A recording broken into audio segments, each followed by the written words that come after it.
going to start with introductions, and then I'm going to tell you a little bit about kind of what's going on in part two, with a little review of what this is all about, especially for the interns. We have some new student interns who are joining us this fall, and so they're here to learn essentially about this part of our work, the Family Diplomacy Initiative. So I am going to have everybody introduce themselves, starting with our storytellers, if you would, and those who've been participating in these in the training meetings. So start with Joe Tolles. Hey everybody, I'm not muted, just good. I'm Joe Tolles from Auburn, Alabama, which is in the southeast portion of the United States. I am the father of 8 adopted boys from foster care, and my focus is going to be about foster care and adoption. Great. So we'll be hearing more about that. And Joe happens to sit on our board of directors, and has a really interesting story when it comes to adoption. So Rosella, who is joining us, well, originally from Italy, but in the Netherlands, correct? Exactly. Yeah. Hi everyone, I'm Rosella. As Paul said, I'm from Italy, the south, but currently I'm living in the Netherlands, and I am doing my PhD in political science and sociology. Oh, I didn't know it was political science and sociology. That's good to know. That's cool. Yeah.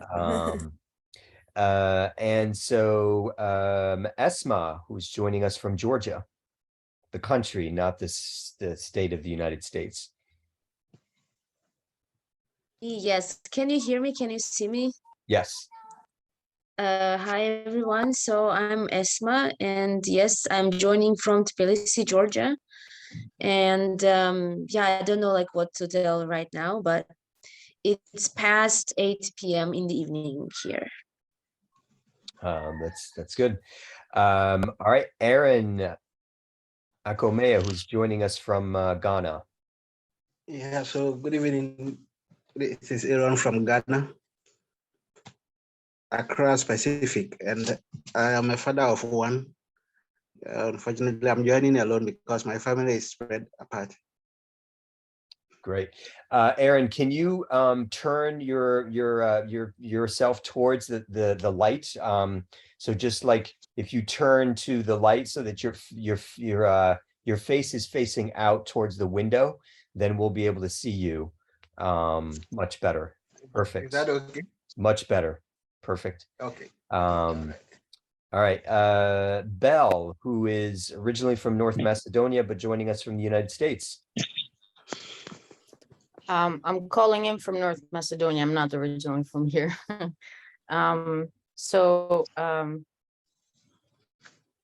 Originally I was born in Albania, spent my first few years there. Then I grew up in Italy, but most of my time has been in the States and the East Coast. Doing a PhD right now in peace and conflict resolution, specializing in social psychology at the intersection of social psychology and conflict resolution. And I'd like to say that I think I'll be focusing for my story, for the storytelling. I hope I can keep a focus on what I care most about, and the reason why I'm here is immigration and psychological and physical trauma. Okay, great. Leroy, who is joining us, I believe from Kenya, but I'm not sure. Leroy, can you hear us? Yeah. Go ahead. Hi, everyone. I am Leroy from Liberia. I'm not a father, neither am I a parent. I have 5 immediate family, 4 siblings with my mom and it's quite unfortunate that my both parents are not together anymore. So despite having 5 immediate family, I also have some family living with my mom, which I tend to have 9 family altogether, including people who are living with us. So that's just all about me, and I'm reading general biology at the University of Liberia.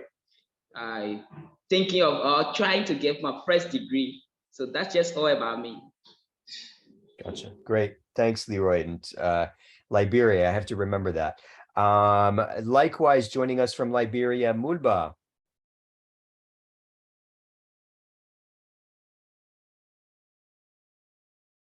Let me say good afternoon to everyone. I am Moba Isaac Flumel from Liberia. I come from a family of 8, and my story for this phase 2 of this dialogue will focus on war, to be particular the civil war in Liberia. Thank you. Great, Mulba. Justice, who's joining us from Nigeria.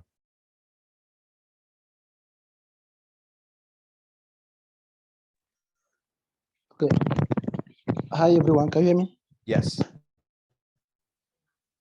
Hi, everyone. I'm Justice from Nigeria in West Africa, a graduate of political science from the only University of Education in the South pattern of Nigeria.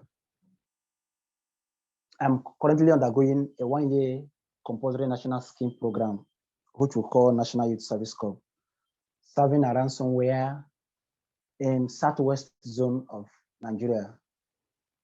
My story today for the second phase of the family diplomacy will be centered on war and conflict within the family. War and conflict within the family. Okay. Yeah. Great. Thanks, Justice. Tadiwa, who is joining us, I believe, from Zimbabwe.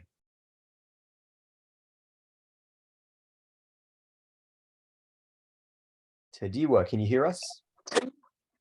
Yes, sorry, I was muted. I'm Tadiwa from Zimbabwe. I'm a social work student at Africa University in Zimbabwe. Yeah, that's basic. I come from a family of 6 children. I have 5 siblings and a twin. Okay. So I think I'm going to be sharing about family separation due to suicide in the family. Okay, great. Thanks, Tadiwa. Mohammed, who is an Afghan refugee joining us from Iran. Mohammed, go ahead. Oh, you're muted. Yeah, am I audible? Yes. Hi, Sir Paul and Sir Andreas, Mr. Joe, and my other fellow in the meeting. I'm Mohammad Siawash from Afghanistan, and currently I'm living in Iran. And I got my bachelor degree in English literature, and I was leading an English academy for many years. And finally, worst thing happened overall Afghanistan, and I finally escaped from that country. And yeah, and I hope to, to have a good time with you guys and to learn many from your stories today. Great. Thanks so much. Thanks, Mohammed. Okay, so I think we've got Itai joining us. I don't know, Itai, are you still in South Africa? But I think so from Zimbabwe, but joining us from South Africa. Itai. Hello, everyone. I'm now in my country where I have a lot of. Can you hear me, guys? Hello. Itai, we're having a little trouble. I think your connection isn't so good. Hello. Go ahead.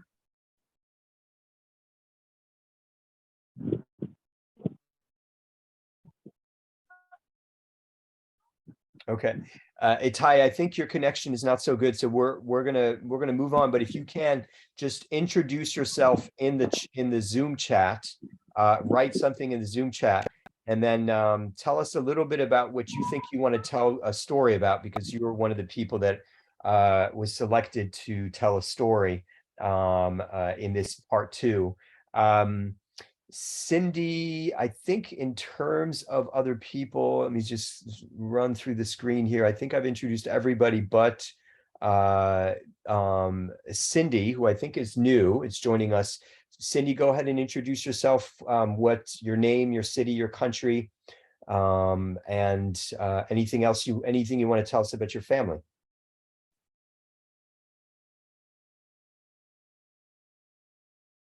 Cindy Bless, can you hear us? Yes, I can hear you. Can you get Susan? Oh, we cannot hear you very well. You're barely audible. Can you hear me now? Slightly, but not very well. Okay. What about now? Can you hear me now? No, if you have headphones on, you might want to remove your headphones and just speak directly without the headphones. I don't have a headphone. Oh, okay. All right. Go ahead. I think we can try to try to hear you. Okay. My full name is Cynthia Atemke. I'm from Cameroon. I'm personally living in Oh, unfortunately, Cindy, I think unfortunately we can barely hear you. So let's just have let's have you just introduce yourself in the Zoom chat. Yeah, the audio is not good enough. If you can just introduce yourself in the Zoom chat. So type in the Zoom chat.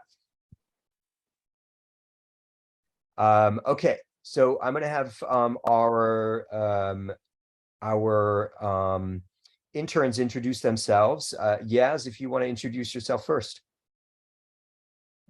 Yeah, of course. Can you hear me? Yes. Perfect. So my name is Yas. I'm originally from Morocco, where I currently am right now.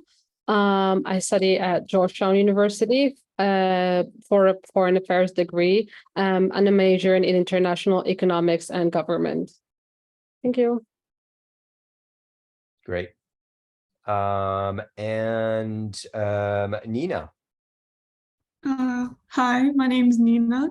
I'm from Virginia, the state of Virginia in the United States. I'm currently a junior at VCU in Richmond. I'm studying anthropology and political science. Yeah. Great. Thanks, Nina. Janice. Hello, everybody. My name is Janice. I am originally from Angola, but I live in Maryland, United States. My family, I have 5 siblings. Yeah, 5 siblings. Kind of forgot, but I think that's everything about me. Oh, I graduated last year. I got a political science, graduated in political science. That's it about me. Great. Sarah. Hi, everyone. I'm Sarah. I'm a senior at the University of North Carolina at Chapel Hill, studying psychology and Spanish. And I'm from North Carolina in the States. Great. Chanel. Hi, everyone. My name is Chanel. I'm currently a master's student studying public administration and international education management, and I am from Maryland in the United States. Great. We have a couple of new people joining us. Nalubuga or Teddy. I think Teddy is, I think this might be your first time. I can't remember, but go ahead and introduce yourself and then Timiedi as well afterwards. So Teddy, go ahead.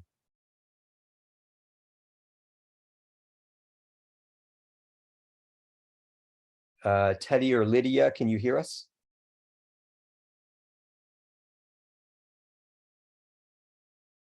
Okay, I don't think she can hear us. Timiedi, if you can introduce yourself.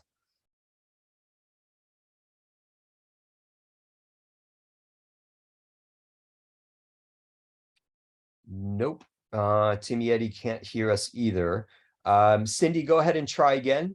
Try, see if you can introduce yourself. Hi, hello, hi everybody. Great. Hello, can you hear me? Yes. Hello, can you hear me? Yes. Go ahead, Cindy. Oh boy. Yeah. No, that was Timiedi, I think. Oh, that was Timiedi. Okay. All right. Sorry.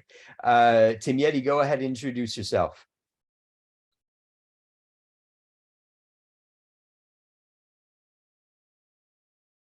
There's probably a pretty long lag between my saying something and when she hears it. Can you hear me? Yes. Go ahead, This Cindy. is okay. My name is Atemke Cynthia, and I'm from Cameroon, and I'm a person living with disability. And I'm a level 400 student in the University of Boya here in Cameroon, studying special education. And I have a lot of stories to tell relating to my family and disability. And I'm ready to learn from other stories. Thank you. Great. Thanks, Cindy. And I think, so Timiedi and Narubuga or Lydia, if you can just introduce yourself, we need to move on. So just in the interest of time, introduce yourself in the chat, in the Zoom chat, just describe everything as to where you come from, your city and your country, and tell us a little bit about your family. And I'm going to move on to telling you guys a little bit about this this portion of the training.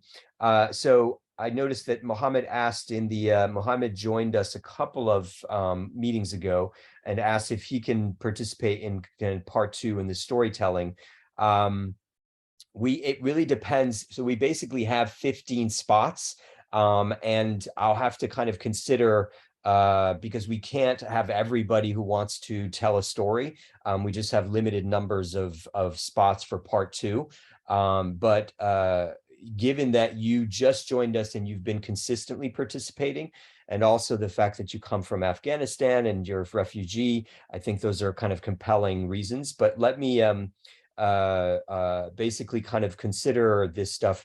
I need to figure out who among the 15 who were originally chosen for part 2 are in fact planning to participate in part 2. So any of those, so we know we have at least one spot available, and that's because Marvin cannot make part 2.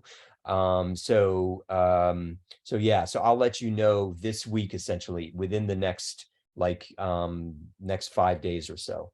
And any of you who want to participate in, and I'll cast this call out to others as well, but anybody who wants to participate in part 2 as a storyteller can just let me know if they're interested. We will preference people who have been attending consistently because attendance is really important.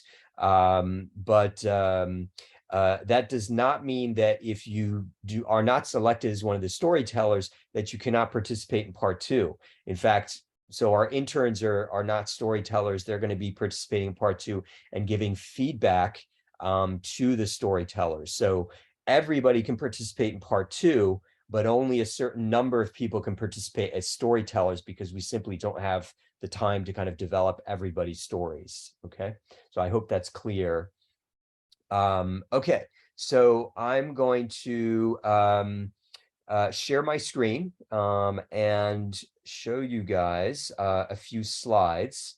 Hold on a second here. So we are in part 2. And so for those of you who don't know me, I'm essentially the founder and the director of Learning Life, and that help moderate these or moderate these training meetings. So a little background. This is going to sound familiar to many of you. I apologize if but it's worth kind of retelling some basic things about our program. So why do we do family diplomacy? So we do it for a variety of reasons. One of them is there's a lot of student to student and classroom to classroom kind of interaction across borders when it comes to international education. But there's, as far as we know, not very much family to family focused kind of diplomacy or education happening across borders. Two is that family helps to make international affairs more intelligible, more comprehensible to people who don't necessarily understand what, how the United Nations works or how international trade works, but they do understand family because most people have families. Three is this can increase parents and children's knowledge of and interest and skill in engaging with our diverse world to the extent that we encourage them to participate as family members and hear family stories. Four is that we are ultimately kind of interested in kind of bringing parents and children closer together, reinforcing school learning and reducing inequalities that exist between families. So there are some very rich families, there are very poor families, and oftentimes those people don't get to talk to each other. Well, this is a venue where people who are more privileged and less privileged can talk to each other across our lines of difference, focused on this concern about family and family issues. Number five is that we're trying to shift our understanding and how we treat family as not just something that should be protected, but as an agent with a voice. And so you guys, to the extent that you're developing your voices as family diplomats, you are the voice for families, for your family and families like you. And so we want to kind of develop your voice as kind of active agents for and advocates for families. And then lastly, in the long term, what we're looking to do is to place or connect our trained family diplomats in governments, businesses, media, and nonprofits. So the idea is really to give voice and power to family diplomats, but that's going to take years. So you got to stick with us for a while for this stuff to happen. It's not going to be a immediate thing. So why storytelling? You guys might recognize this young woman. Malalai has a pretty powerful story. As you probably know, she was shot in the head by the Pakistani Taliban, and for her advocacy for girls' education. And on that sad kind of tragic story, you don't have to get, by the way, shot in the head in order to be able to tell a compelling story. But in her case, that story has helped to galvanize people and helped to change the world. She has formed a foundation, she's mobilized people and resources, and she's trying and working to hold elites accountable to make sure that girls are given just as much of an education as boys. And so she is a perfect example of the power of storytelling. But there are many other people with stories, and we want to develop your power as storytellers. So a little bit about the training. So this is the first year that we're doing family diplomacy training. Over the last several years, since we started Learning Life in since we started the Family Diplomacy Initiative in 2016, we've been connecting lots of people, now over 12,000 people through Facebook, and then getting people to just talk to each other across our lines of difference on Zoom or on Facebook about family. The training this year is from July 10th through October 23rd, every Sunday from 12 to 1:30 p.m. New York time. It is composed of two parts. Part one is past. And by the way, I'm going to be coming after those of you who did participate in part one to make sure that you fill out the post survey. I haven't had a chance to do that, but I'm going to be doing that this week. In that part, we were learning about family trends, patterns, and issues worldwide. And we're also learning about power and citizen diplomacy. In part two, this is today through October 23rd, we're learning about family storytelling, and I'm going to be doing a lot less talking, and there's going to be a lot more kind of focused on you guys as storytellers in this time. And then ultimately what we're looking to do is to grow a core or a group, you might say, of trained family diplomats. And as I mentioned, who can speak to the needs, concerns, and aspirations of families and governments, businesses, nonprofits, and media. Part two, the schedule, this is what it looks like. We have first today and next Sunday, just storytelling, and it's pre-training storytelling, which means what I want to explain with that is that we want to kind of gauge your stories, your ability to tell stories before we train you and you get to practice stuff, and then after the training and the practice. So today and Sunday is pre-training storytelling. You're not expected to have kind of practice for this. In fact, you're encouraged not to practice. And it's totally fine if you make mistakes, really totally fine. We wanted just tell a story, and what we're going to be doing is measuring improvement. So it's not how great you are as a storyteller that we're measuring. That's as important. It's how much you improved as a storyteller. So we're recording this today, and we're recording all of our meetings, and we're going to record after the training on September 11th and after the practice on September 18th, 25th, and October 2nd. We're going to record the stories again in the post-training, and that's will be in front of a larger audience. We're mobilizing people to participate, and we encourage you, in fact, to get people to participate in those October 16th and 9th sessions, because that's when ultimately you're going to be performing at your best, your stories. And then lastly, on October 23rd, we'll have a reflection and feedback. This is an opportunity for us to learn, what did you learn from this, all of this, part one and part two? What do you think we can do to improve? So I believe, just one more slide. So here are the story rules. One, you've got 5 minutes to tell your story. And I'm actually going to be keeping time on my watch. Actually, you know what? I may give this to one of our interns to do. Nina, can you keep time and say yes with your voice? Yes, sorry. Okay. Great, because I don't hear, I'm not seeing you guys currently. So yeah, so just you'll give each person 5 minutes, and you should probably tell each person 2.5 minutes into their story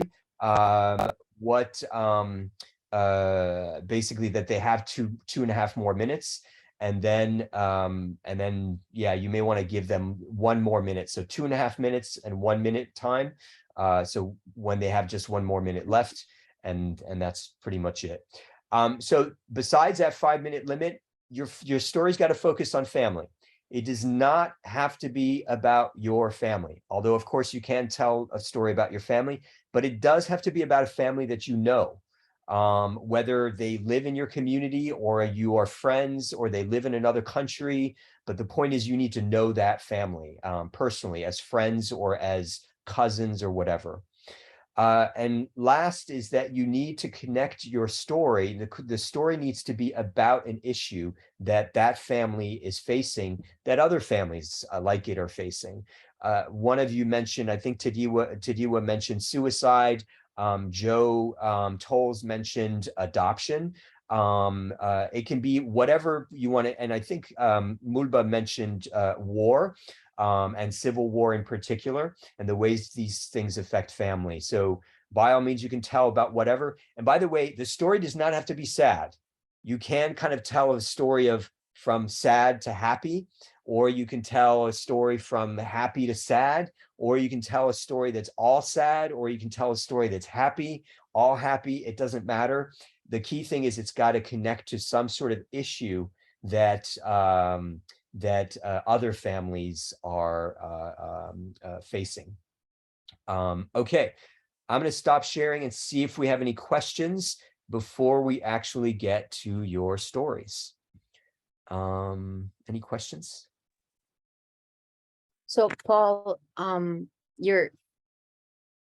understand you want to measure improvement. Just so I understand though, we're not really keeping to any, like, I don't know, criteria or something else in mind besides what you mentioned as we tell our story, right? Because it Exactly. could be done so many Exactly. different ways. And okay. Exactly. And you're going to learn on September 11th, you're going to learn that there are a lot of different ways that you can tell a story.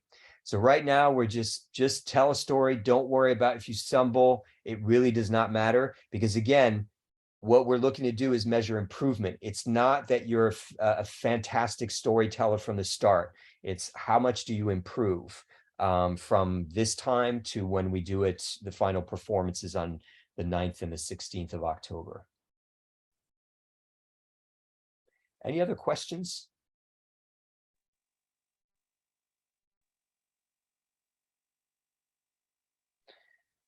All right. Yes, go ahead, Mohammed. Excuse me. I'm worrying about myself. So am I going to tell my story in the second part?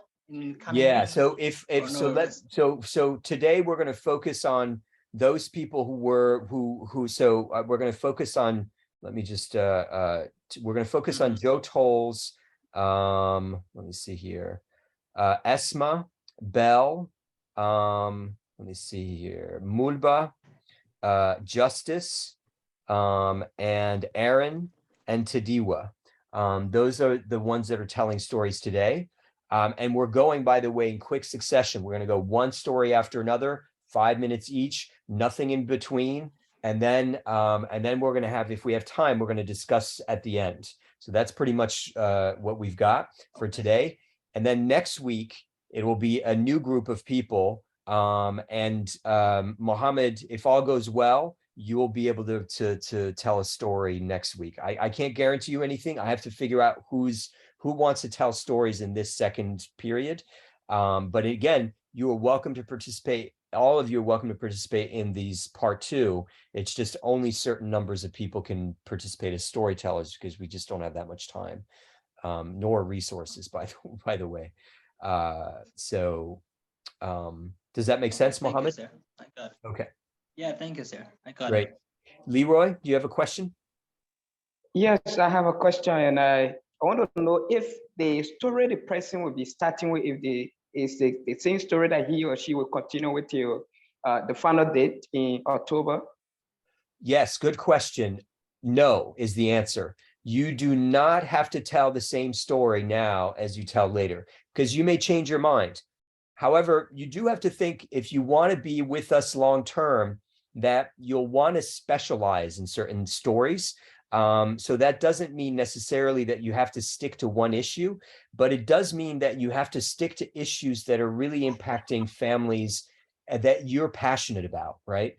So you can't just like tell any kind of story all the time, to different stories. You want to specialize, because your ability to be a powerful storyteller is in part dependent on your ability to focus on a particular issue or issues, and to develop your knowledge, your expertise. If you guys remember, for those of you who were in part 1, your power is dependent in part on your knowledge. And so the more you develop your knowledge on particular issues and the families that are affected by those issues, the more powerful you become, right? So the short answer, Leroy, is you can change your story, but you should figure out what issues you're most passionate about. Does that make sense? Yeah. I also have a contribution to that. I suppose I have a story concerning my family, and it is a story that is so much educative, and I want for the outer world to know, or to get to know about what is happening in my family, so that at least when it has to happen in the family too, they will know exactly what to do in order to get themselves out of those situations. So am I allowed to practice such a story on this platform? So I think you and Mohammed, you should both send me a message via Facebook. I think you're both connected to me on Facebook, or just send it in the Zoom chat and say, the Zoom chat, not the Zoom chat, the Facebook chat for our group. There's the 2022 FD trainees. And you should basically just say, I want to tell a story. Here's what I want to tell a story about. And then just be brief about what you want to tell a story about. And basically, I'll tell you, Leroy, and Mohammed by in fact, I'll tell you in the next few days, so that you'll know by next Sunday whether or not we can have you as part of the group of storytellers. But again, you'll be welcome to attend either way. And we want other people to be part of this part 2 to give your feedback, right? So that's why I invited our interns. Our student interns are going to be giving feedback on the stories, because the way in which we're going to improve as storytellers is by having other people tell us, hey, I thought this was really good. Here's what I think you could improve, that kind of thing. So there's going to be a lot of opportunity for that. Okay, so if there are no more questions, let's get busy with the stories. We're going to go one after another, and let me just see who wants to go first. Any brave soul want to start their story first? And Nina, are you ready to time? Yes. Great.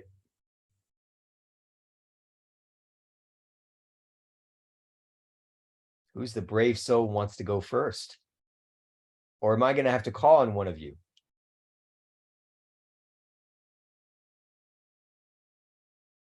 All right, I am going to call on one of you. Joe Tolles, if you would start. Because I know you're probably the best prepared. Well, you told me not to be, right? Yeah, exactly. So don't, yeah, but go ahead. Whenever you're ready, Nina will start. You can just say, I'm ready. Okay, I'm ready. I've always known that I didn't really fit in. And in many ways, I feel like I still don't fit in. I was raised in the foster care system here in the United States. I was born to a 15-year-old mother and a 16-year-old father. My mother was white and my father was Black, and I was born in 1959. In this country, that was not the beginning of a very supportive family system. And so I was placed in the foster care system with the hopes that I would be adopted. I was placed in 3 homes before I ended up in the place that I would call my home forever. Mostly because of the color of my skin, where people moved away out of the area where they were allowed to keep me. So those 3 placements I have really no memory of. I just have history. I know why I was given up and left, because that's how I feel about it. That knowledge of your beginning, your belonging, your foundation lives with me, and in some way haunts me, because I know that I was, at least in my head, emotionally, a throwaway. I ended up in a family that was very limited. My mother had an elementary school education. And my father was a mystery in that I don't really know a whole lot about his family. But my mother in my foster family was white, and my father was African American. Through that experience, I saw a lot of troubled times. I lived in a limited parenting family. And so I lived through sexual abuse, physical abuse, emotional abuse, along with 5 other children, two of their biological children, and there were 4 core children, which I call us, because we lived in that situation for entire lives. My mother tried to commit suicide. My father left to eventually marry his secretary. And all through the things that we experienced, we were not allowed to share or tell anybody outside of the family unit. My mother loved us in the way that she could, but her fear kept us grounded in fear.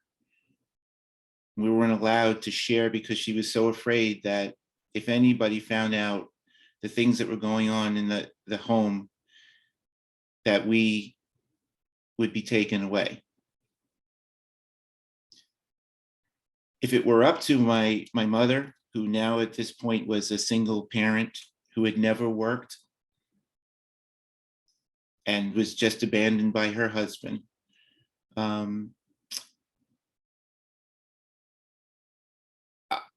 I would have stayed in that situation and then in that condition for the rest of my life. But I found success in athletics, and I was a runner.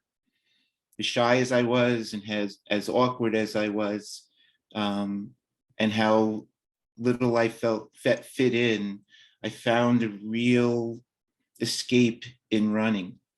So I would run in the woods, I would run everywhere. I was continually running from, metaphorically, from the life that I was living. And I met a coach who believed in me and told me different stories than the ones that were coming from my family. He told me I belonged, whereas my family told me anytime that they wanted that I would be sent away. So being sent away was a tool used in the family to get us to behave the way that we should. In fact, pack your bags, which would be a garbage bag, and sit on the front steps, because we're going to call the county and they're going to come and get you. But luckily, Paul. Sorry, Joe, you're at time. So one other thing I was going to mention, one other thing I was going to mention is I'm going to stop you cold at 5 minutes, just because we have to move on, and then you basically will have 5 minutes. So this is good. Right. You It's do good for not. me. It's totally fine if you're not able to finish in 5 minutes. But the point is, we want to kind of keep to the time. Joe, thanks for sharing. I recognize it's not exactly a happy story, but then you were beginning to tell kind of the happy story, and you have an absolutely extraordinary story. So I'm looking forward to the others learning more about you, because I think you've turned a lot of kind of darkness into light in so many ways, and it's really awesome. So Esma, you are next. Oh, actually, you know what? I'm sorry. Justice wanted to go next. You can raise your hand, or if you want to go in particular order, you can say, oh, I want to go third or fourth or whatever. But I want to be last one, if I may, Paul. Can I be last one? Esma wants to be last. Okay. Yeah. So I think Justice is next, and then Tadiwa is third.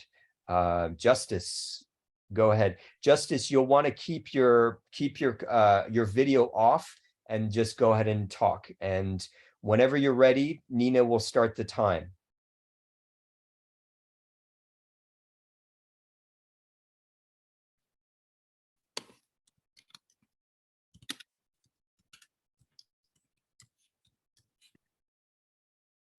Justice, where's Justice here? Is he still with us? I think he might have lost connection. So let's go to Tadiwa. Okay, thank you for the opportunity.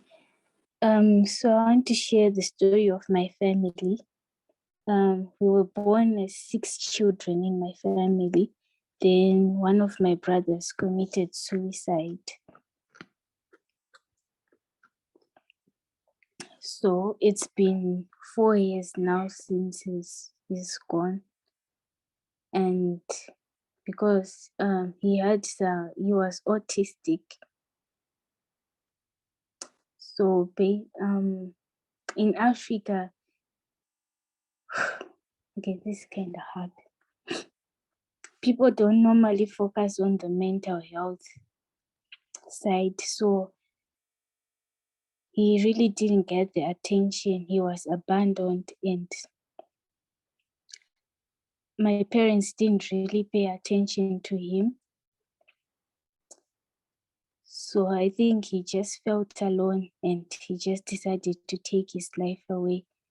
And he actually had a bright future ahead of him if he really had gotten some attention and help.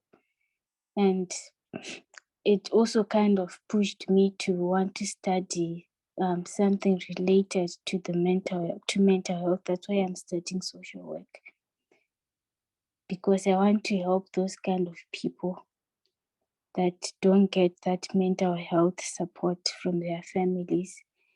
So because of his suicide, it kind of separated our family. We are no longer as happy as we used to be. Anything that happens in the house, the suicide is always brought up.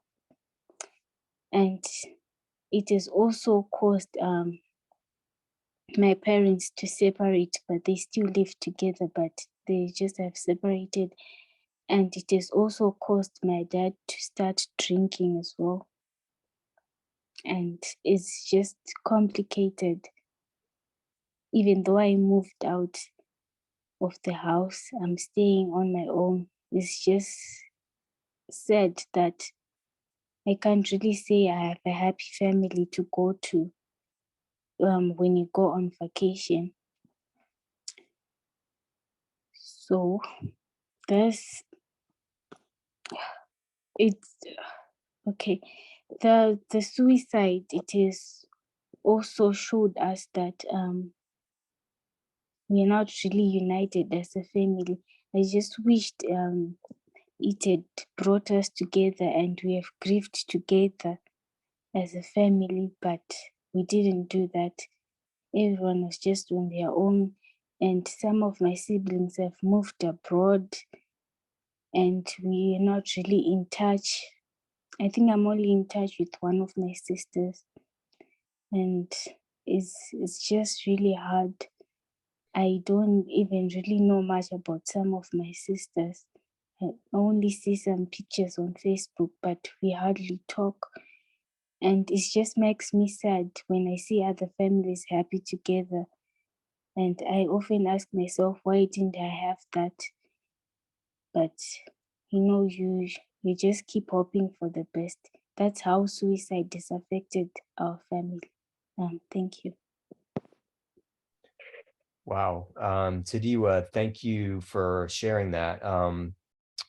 Yeah, really moving, and I'm sorry that happened to your family. So next, let me see here. Mulba, are you prepared to tell your story?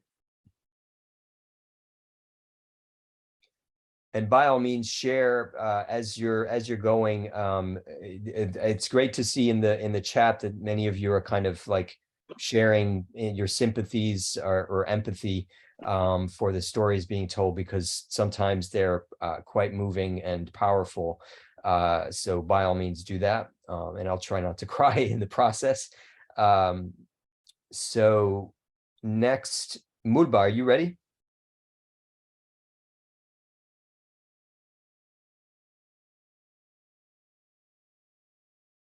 I don't think Mulba is ready. So we are going to go. Justice, are you ready? Okay. So Justice, yes, I'm ready. Turn your video off just to make sure that we're able to hear your story fully. Perfect. Okay. Go ahead. Can you hear me now? Yes, and just Okay, all of you, just make sure that you look at the Zoom chat because Nina is keeping time. And so she'll tell you in the Zoom chat, you've got 2.5 minutes, you've got 1 minute, and then time's up. Okay, sir. Okay. My story goes this way. Though not directly from me, but the experiences of my mom. Because in my own part of the country, we believe that every mom who is married, that the wife must begot a male child. And the male child is to take care of the father once he's old, and he is to stand as the chief mourner of the parents, more especially the dad, when the dad is old. So my mom told me some years back when she got married to my dad, after 5 years of marriage, no child, down to 8 years, she had the first child, a female, had the second one, female, had the third one, female. So my dad was so troubled that he has not gotten a male child. My dad siblings were also troubled. My grand, which is my dad's mother, that my dad has not gotten a male child. My mom has given birth to 3 children, all female, and my dad was very worried. So people were advising friends, well wishers, go and get another wife. Go get another wife. Go get another wife so you could have a male child. Because if by virtue of things you grow old and you die, you won't have anyone that will bury you. And if you do, it will be your siblings, and your siblings will inherit your property. And you wouldn't want someone to inherit the properties you've gathered for years. So my dad was so worried. And at that point in time, my mom was depressed. But my mom kept telling him, well, my siblings who are married, they got me children for their husband. Exercise patience as time goes on. Maybe I will also have a male child for you. My mom took in again the 4th child.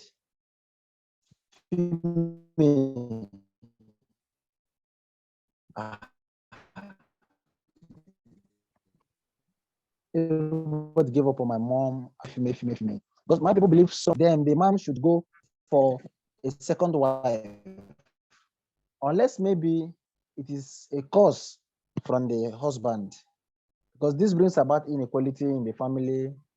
You are not going to sit at the same place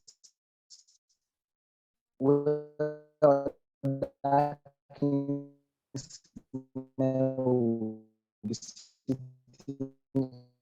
in as much as you don't have a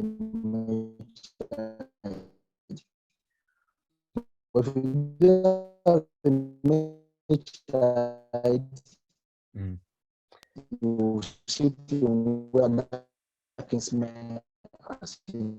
Justice, unfortunately, my people do. Justice, unfortunately. So along from my mom. So his connection is I think it's going to take a while before he hears me. But Justice. So my mom keep praying,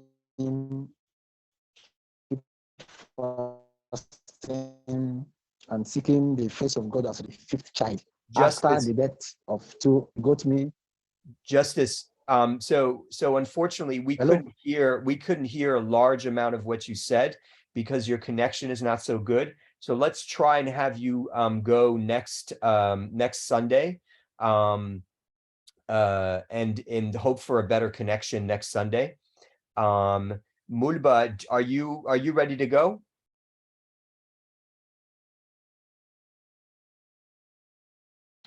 Yes, I'm ready. I'm ready, Paul. Okay. You are next. Go ahead.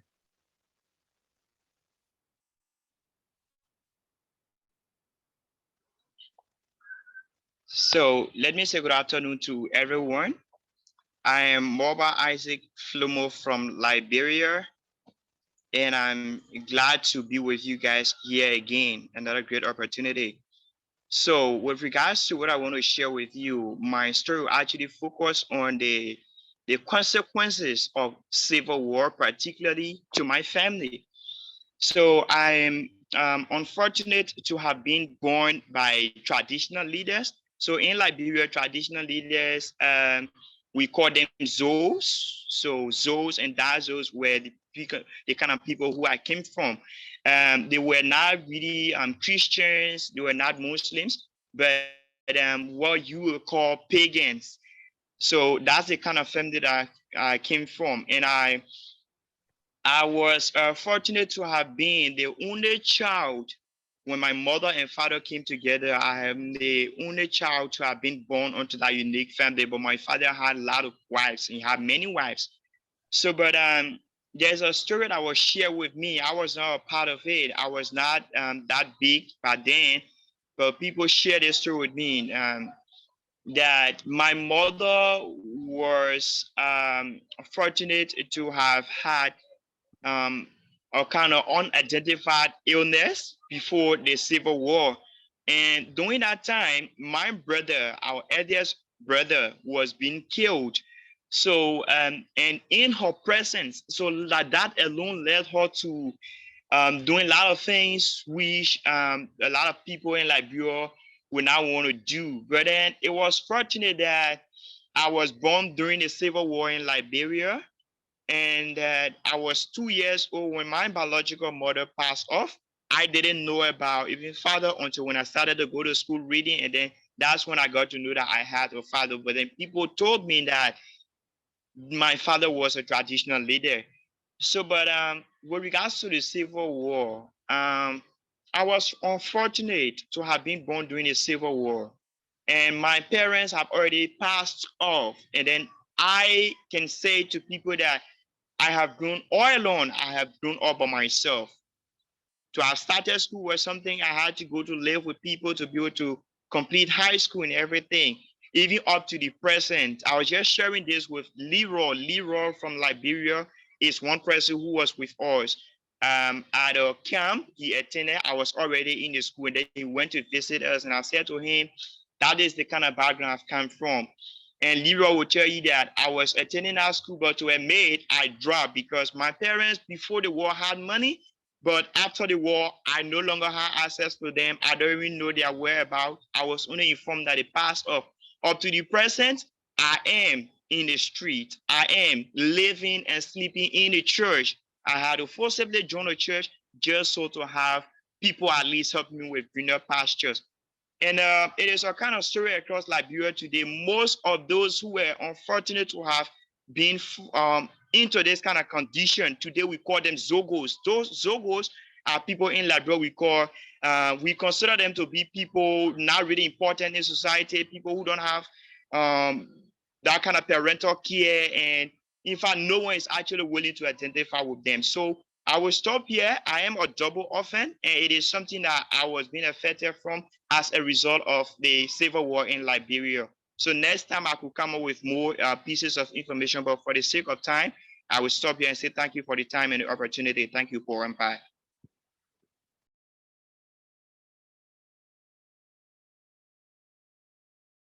Sorry, guys. Thanks, Mulba. So let me see here. We have Tadiwa rejoining us, and Aaron, are you ready to go? Yes, I'm ready. Great, Aaron. You're next. Can I go ahead? Yep. All right. So I'm speaking from Accra, Ghana, and my story is not about me, but it's about a friend that I met. I met this guy, and it is not uncommon thing to meet people talking to themselves on the street of Accra. You know, there is a lot of stress in the system. So I met this guy whom I know he has a young wife. He himself is about 31 years, and the wife is about 27 years. And they just got married, and their first, child, in the normal circumstances should have been one, but they had 4 quadruplets, all boys. And I met this guy talking to himself. So I approached him. I mean, why are you talking to yourself? And he opened up to me that things are not good in the house. You know, his salary is less than what can even take care of 2 people in a week. And this is what he used to take care of the quadruplets, himself, and the mother. So he opened up to me, and you can see how difficult life was for him. And so when he was talking to himself, you can imagine what he was saying to himself. So I asked, what can I do? And he said they wanted to send the kids to school and see if the mother can go out and do something, at least to support the family. But how to raise money to send the kids to school is another problem. Paul, you know, I have not been well for the past, almost 4 years, but I tried my best to raise some money for them to send the kids to school, and through the efforts of some friends. And then I inquire about his family, relationship, because he lives virtually alone with his wife. At least the wife's mother comes around. And he told me he has no father and he knows no relative. But they live in Accra. Accra is the capital town of Ghana. Where do you come from? And he tells me where he comes from. And it's like he is isolated from the community, now living in Accra with quadruplets who are actually less than 3 years with a young wife. Why am I saying this? I want to link it to issues that affect families. We spoke lengthy about kinship in the previous session.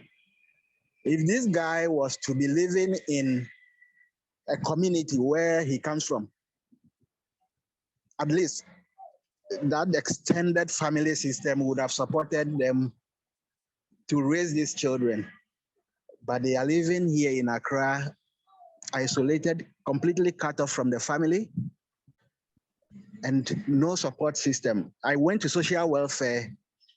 That is the department that takes care of vulnerables in Ghana. I went there myself to find out what they can do about this issue, because I understand when the children were born, there was an information that was passed on to the social welfare department.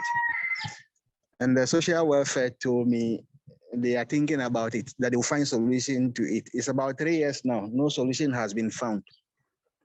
And this family, as I speak today, they might be evicted from, their rented apartment. Four children who are less than 3 years. And I have moved from the area, so I don't know what is happening to the young man Phillips now. I will check up on him, but these are some of the issues that affect families when the kinship system is broken down. At least there is no money, but in a natural community, you have that organic support. Everybody's child is everyone's child. That is what we knew, but completely that thing has been eroded. And there is a need to bring back that system. Thank you. Great. Thanks, Aaron. That was interesting, and interesting that you're going to be telling a story about another family in your case, but the family that you know, and about kinship ties. Yeah, I'm wondering, Itai, are you ready? Or Belle, are you ready?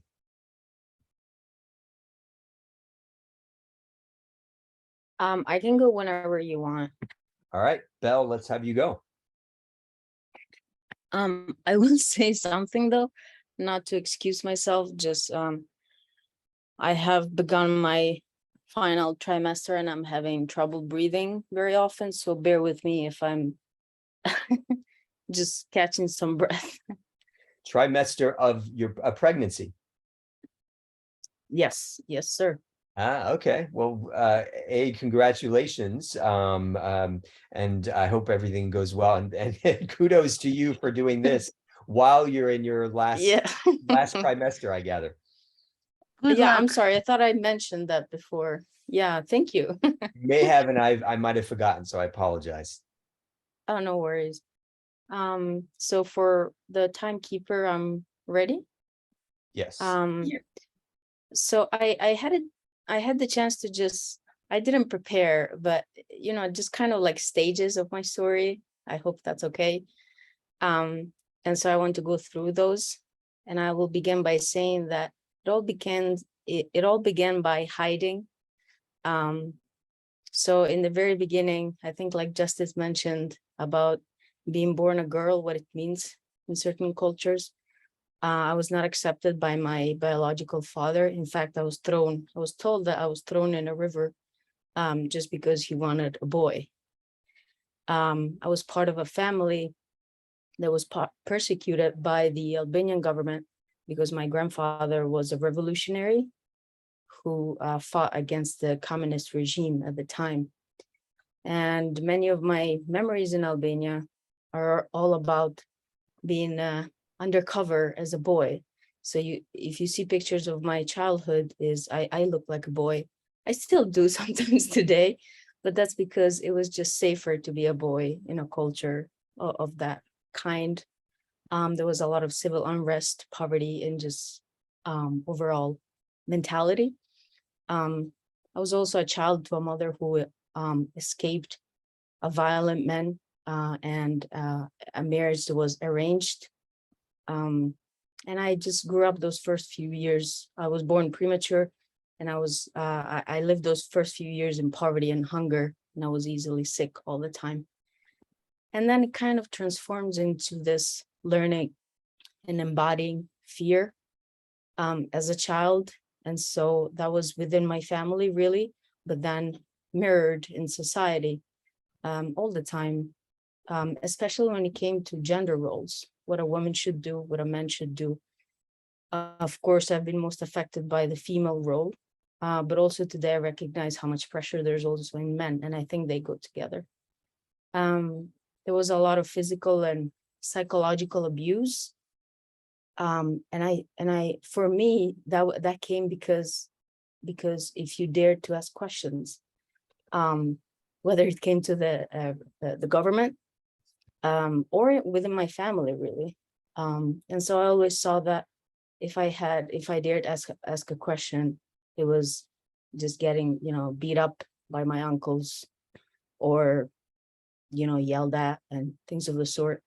And I spent yet again these next years thrown from home to home, really at the grace of others, family, friends, because I didn't really have a home, and my mom was trying to go to school, trying to do more.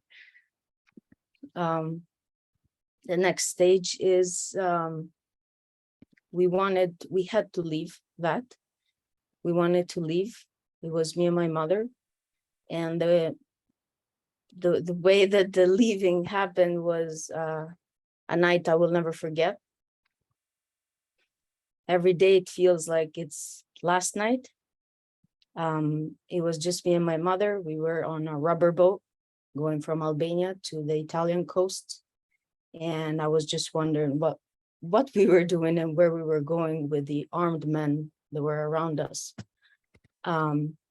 And then for me, that was kind of landing on a planet that eventually never accepted us or me in that sense. I was jumped on the streets because of looking Albanians, or denied a good grade because those looking like me cannot write that well. Like, these are just direct quotes that's the storytelling I get from others about me in that context.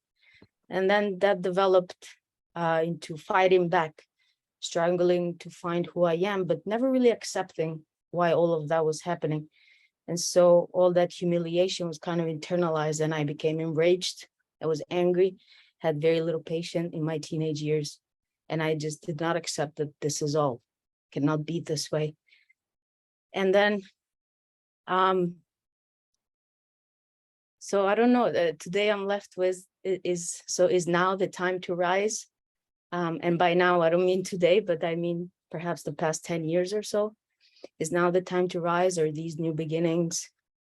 Are my degrees and trainings and all of that, do they compensate for all of that? It seems superficial, in the face of human struggle and dignity. What I do hope, though, is to feed that inner child that I think we all have, to soothe that little girl, and hope she can go and play with a full belly this time, and just hope she can get a hug from her parents whenever and however much she wants. Wow. Thank you. Belle, thanks for sharing your story. I guess my only response is you are a strong woman. So I think we are at our last storyteller for today, and I'm trying to see if let me see here. So we've got Moodbuds, yes. So Justice, I'm not sure if your connection is good, but we're gonna let's see if your connection is good, and if you're able to tell a story, great, all the way through without any connection issues, great. If not, we'll just go to Esma and we'll try again next Sunday. So go ahead, Justice, and go ahead and turn off your video. Hello, can you hear me? Yes, go ahead and start. And Nina, you can start the clock for him. I just swapped to another service provider. I think this one is better now. Okay. My story goes this way. Like I said earlier, the way my mom told me how she faced depression, inequality, and conflict from her immediate family and my dad's family, all in the cause of her not being able to give birth to a male child. Like I said earlier, in my part of the country, we believe that everybody must have a male child. That's what my people believe. That's the tradition of my people. That's the culture of my people. Because it is the duty of the male child to bury the parents when they are old, if they die. So my mom gave birth to the first child female, second child female, third child female, and the family gave up on her. There was inequality when she goes for gathering of the women. She's not being recognized, reason being that she wasn't having a male child. My dad, same thing, because my dad was also having a male child. So my uncles were like, my dad, you shouldn't worry. Anytime he dies, they will bury him and take over his properties. And this got my dad worried. My mom was like, at that point in time, my dad stopped acquiring properties. In fact, my dad even have to start selling some of his landed properties because he was like, I don't have a male child.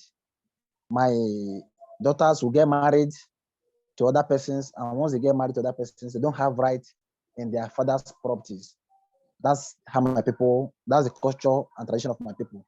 Once a woman gets married, she does not have any say, she does not have anything to inherit from the father, unless it is the one that is being willed to her or given to her when the dad is alive. So after the third child, there was issues between my dad, my mom, the immediate family, and other persons, friends, well-wishers. Some persons were also encouraging my dad not to give up. Some persons were also encouraging my mom not to give up. After that, they had the fourth child, same female. So my dad almost sent my mom packing. But then my mom left before my dad took that decision. Left to their house, was there.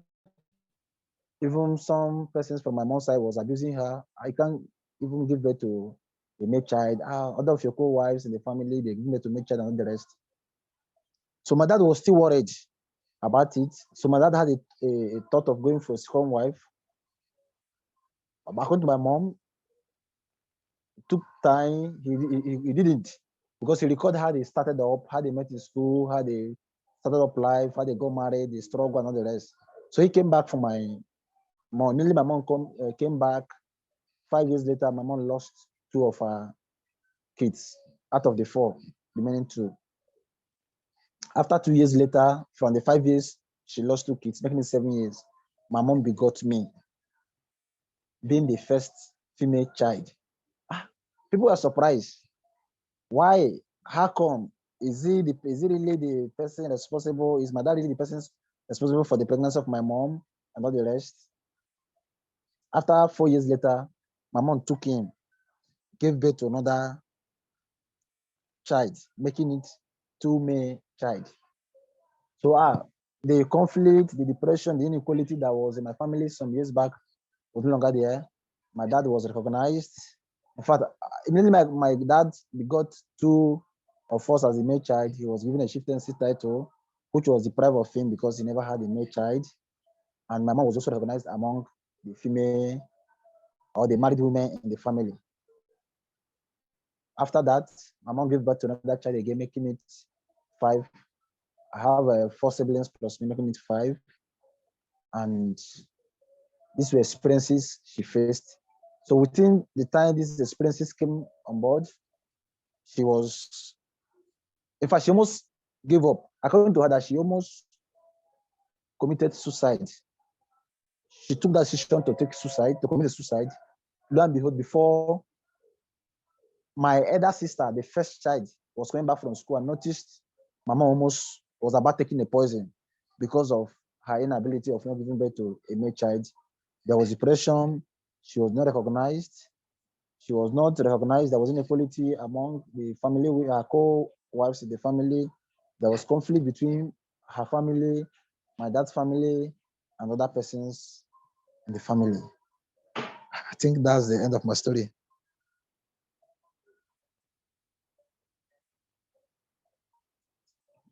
That's the end of my story. Great, great, Justice. Not great. It's kind of shocking, but really glad that you were able to tell your story, because I think that's an important one. Okay, so we are at the last story, last but not least, Esma. Once we're done with Esma, we're at 1:30, and I want to respect your time. So we are going to stop right after that. But I encourage you. In fact, I'm going to have our interns added to the Zoom chat for the 2022 FD trainees. If you guys have questions, if you guys want to make comments and share, et cetera, and so forth, that is a perfect place to do that between our meetings. Because we want you to be able to, I have lots of questions, but we want you to be able to kind of develop your stories. But for this session and next session, we're kind of focused on just getting the stories out and having them recorded. So Esma, you are last but not least. Yes, thank you. So yeah, it's a challenge to really put this into 5 minutes, but I will probably speak about like Soviet and post-Soviet transition, about identity and like building oneself's like identity, I guess. And a lot of things, in our Georgian traditional community are kind of hard. You are not considered a local unless 3 generations of your family live in a given locality. And with my family, we have been always moving. And it happened that, let's say, our recent generations have never placed their whole lives. And so my grandmother came from a very, very poor family with 6 siblings, well, 7 in total, and boiled egg was a luxury there. Just to imagine, how poor they were. Then my mother, and also about kind of dissidence, I wanted to talk about, because usually it's considered, it's associated with organizing protests and all of this, but sometimes you can be just dissident by simple everyday choices that you make. For example, my mother did not want to pay a bribe to enter university, and this is why she had to go to another city in Russia and study there. In a profession that was considered a bit less prestigious. as an elementary school teacher. And while she was studying there, her professors were talking, back then it was 1980s, and they were talking about how Baltic states will not survive without Russia. And she kept asking why, and they would never be able to give the reason for that, and so on. My father did not want to pay bribe either, and this is why he was drafted into the military and sent off to Mongolia, which was a hardship post, very much so because of the conditions, also because of the threats of war with China, and super far away from Georgia, of course. I mean, if you wanted to serve in a nice place, you had to pay a bribe, and was very, very prominent, and still actually is in the Russian military, and the superiors don't pay attention to this. And I mean, at some point he was almost he almost died in certain circumstances, and on this heavy frost. And he also was saving some other people who were trying to commit suicide, and blame it on him later. So he survived. I mean, he was spared the prison, and he could have gotten into a lot of trouble anyways. My grandmother, no matter that she's older, she's Russian, never really speaks too well about the Soviet Union, and never speaks about it with nostalgia and all of that. Though in 1990s, of course, when she came to Georgia and married a Georgian man, my grandfather, she would have never thought that she would live in a different country, and that she was, would end up in a different state. And she did, because we regained independence. And we also lost a lot in terms of economy at that point. We paid very heavy price. There was no electricity very suddenly, no running water. And she was sitting in her store, and there was a lot of civil violence as well, like similar to Albania, I guess. And somebody else threw a glass bottle at her because she asked that person would pay money for the goods that he bought. And I mean, she could have died, I guess, from that as well. She also survived. And then my parents moved here to the capital because I needed to continue my education, and I was blind, and I'm blind, and there was no specialized school where we lived. And also I had to go for eye treatment to Russia. And in those years, first of all, I saw how Georgians were oppressed, because they saw our last names. We would be checked much more heavily than everybody else. And I should not have been speaking that I live in Georgia. And I remember this undercover childhood as well. And like I was schooled in Georgia, and I, of course, like when people in Russia were asking me as a kid, about some school literature that I should have read as a school kid, and I had not read it because I was studying in completely different school system. Despite all of that, my mom was always offered by her cousins to stay in Russia and just abandon my father, which she never did, just like few more, like one sentence. And then even today, my parents never tell me not to express protest, not to go to meetings. Yeah, I will stop here, perhaps. Yeah, you were just a little bit over time, but that's good. Well, this was awesome. Unfortunately, we're gonna have to like hold off on questions to our Facebook chat.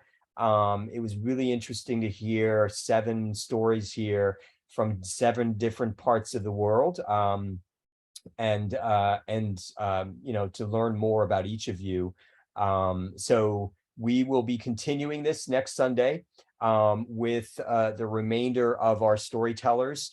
And Mohammed, just know that I'll be in touch with you ASAP. I'll let you know, and Leroy as well. Until that time, until next Sunday, everybody have a good week. Bye, everybody. Thanks, everyone. Bye.